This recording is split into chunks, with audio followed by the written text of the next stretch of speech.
بسم اللہ الرحمن الرحیم۔ السلام علیکم ورحمۃ اللہ وبرکاتہ۔ معزز ناظرین، جب آپ اکیلے بیٹھ کر روتے ہیں تو اس کے جواب میں اللہ تعالیٰ کیا فرماتا ہے؟ امیر المومنین حضرت علی رضی اللہ تعالیٰ عنہ نے فرمایا، جب تم میں سے کسی کو اللہ تعالیٰ کے خوف سے رونا آئے تو آنسوؤں کو کپڑے سے صاف نہ کرو بلکہ رخساروں پر بہہ جانے دو کہ وہ اسی حالت میں رب کریم کی بارگاہ میں حاضر ہوگا۔ حضرت ابو سلیمان درانی رحمۃ اللہ علیہ فرماتے ہیں، خوف خدا کے باعث جو آنکھیں بھیگیں یعنی آنسوؤں سے بھر جائیں، اس چہرے پر قیامت کے دن سیاہی اور ذلت نہیں آئے گی اور ان بھیگنے والی آنکھوں سے آنسو جاری ہو جائیں گے۔ اللہ تعالیٰ ان آنسوؤں کے پہلے قطرے کے ساتھ ہی آگ کے کئی سمندر بجھا دے گا۔ اور جس قوم میں سے کوئی شخص خوف خدا سے روتا ہے اس قوم پر رحم کیا جاتا ہے۔ جب آپ اکیلے بیٹھ کر رو رہے ہوتے ہیں تو تب اللہ تعالیٰ کے فرشتے آپ کو دیکھ رہے ہوتے ہیں اور وہ اللہ تعالیٰ کو جا کر بتاتے ہیں کہ آپ کا فلاں بندہ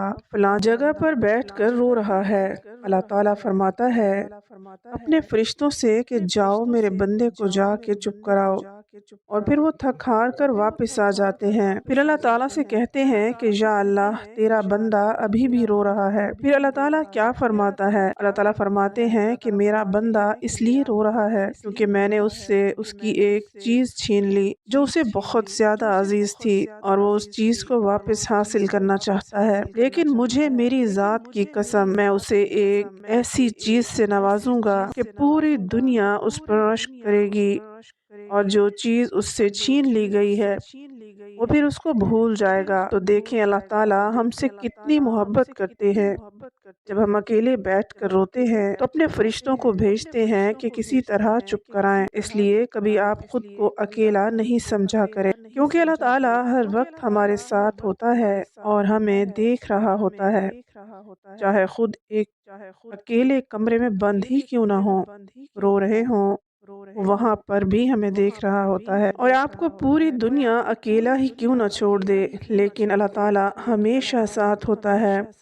تو صبر کرے اور اللہ تعالیٰ پر بھروسہ رکھیں۔ ایک دن تمہارے صبر کا بدلہ دیا جائے گا اور تمہاری چاہت سے نوازا جائے گا۔ وہ نصیب لکھنے والی ذات جو دلوں میں خواہش ڈالتی ہے اس خواہش کو پورا کرنے پر قادر ہے۔ آپ کا دل کتنی تکلیفوں میں مبتلا ہے، دل کا سکون تو اللہ تبارک و تعالیٰ کے پاس ہے۔ آپ کو تکلیفوں اور مشکلات سے وہی نکال سکتا ہے۔ اللہ تعالیٰ سے اچھا گمان رکھو کیونکہ وہ تمہیں تمہاری طاقت سے زیادہ کبھی نہیں آزمائے گا، اور تم ان منزلوں پر خوش ہو جاؤ جو اللہ تعالیٰ نے تمہارے لیے چنی ہیں، پھر وہ تمہیں ان منزلوں تک خود ہی لے جائے گا جس تک تم پہنچنا چاہتے ہو۔ تمہارا یقین اور تمہاری دعائیں تمہارا مقدر ہوتی ہیں، بس صبر کرو اور بہترین وقت کا انتظار کرو جو اللہ تعالیٰ نے تمہارے لیے مقرر کیا ہے۔ بے شک اللہ پاک کی بارگاہ میں کوئی بھی دعا مانگ سکتے ہیں، کیونکہ دعا کرنے میں کوئی پابندی نہیں ہے۔ ایک دن تمہارے پاس وہ سب ہوگا جسے پانے کی امید کے لیے تم اتنی دعائیں کرتے ہو، راتوں کو اٹھتے ہو، اللہ تعالیٰ تمہیں وہ سب کچھ دے گا جس کی تم تمنا کرتے ہو۔ وہ تمہارا بے شک انتظار ضائع نہیں ہونے دے گا۔ یعقوب علیہ السلام نے کہا کہ میں اپنے رنج و غم کی فریاد صرف اللہ تعالیٰ سے کرتا ہوں، اور اللہ کے بارے میں جتنا جانتا ہوں تم نہیں جانتے۔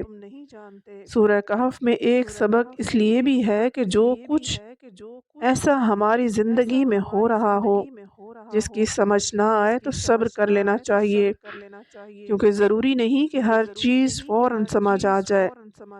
کبھی کبھی باتیں وقت کے ساتھ سمجھ آتی ہیں، وقت سارے راز کھول دیتا ہے۔ کبھی کبھی اس کی مصلحتیں مجھے اتنا حیران کر دیتی ہیں، آنکھوں میں حیرانی اور آنسو آ جاتے ہیں۔ بے شک سکون تو اللہ کے ذکر میں ہے، چیزیں بس وقتی خوشی دیتی ہیں۔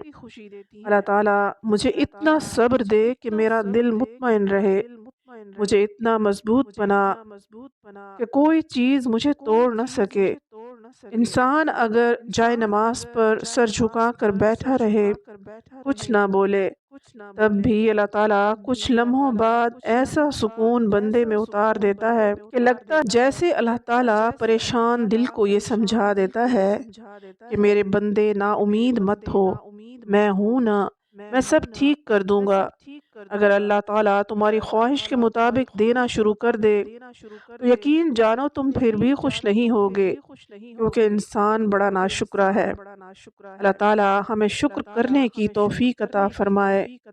دعائیں مانگو اس ذات سے بار بار مانگو، جو چاہے مانگو، اس ذات کی مصلحتوں پر یقین رکھو، جو ہو رہا ہے ہونے دو، اسی میں تمہاری بہتری ہوگی، اور زندگی میں آنے والا کوئی بھی انسان بے مقصد نہیں آتا۔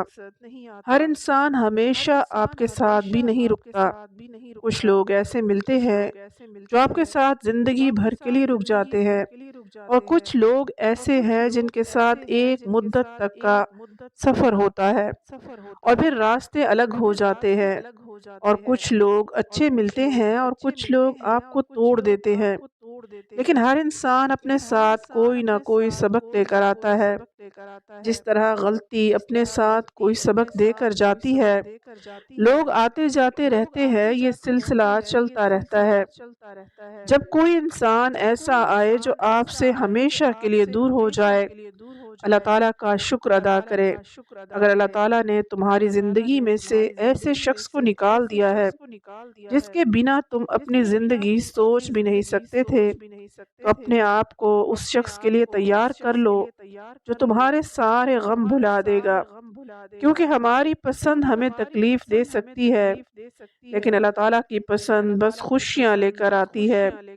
آزمائش آتی ہے تو صبر بھی آ جائے گا، تو کیوں فکر کرتے ہو، بس اللہ پر یقین رکھو اور اپنی دعاؤں کی قبولیت پر یقین اور زیادہ مضبوط کر لو، اور اللہ تعالیٰ کے سوا کسی سے امید مت رکھو۔ اللہ تعالیٰ ہم سب کا حامی و ناصر ہو، آمین۔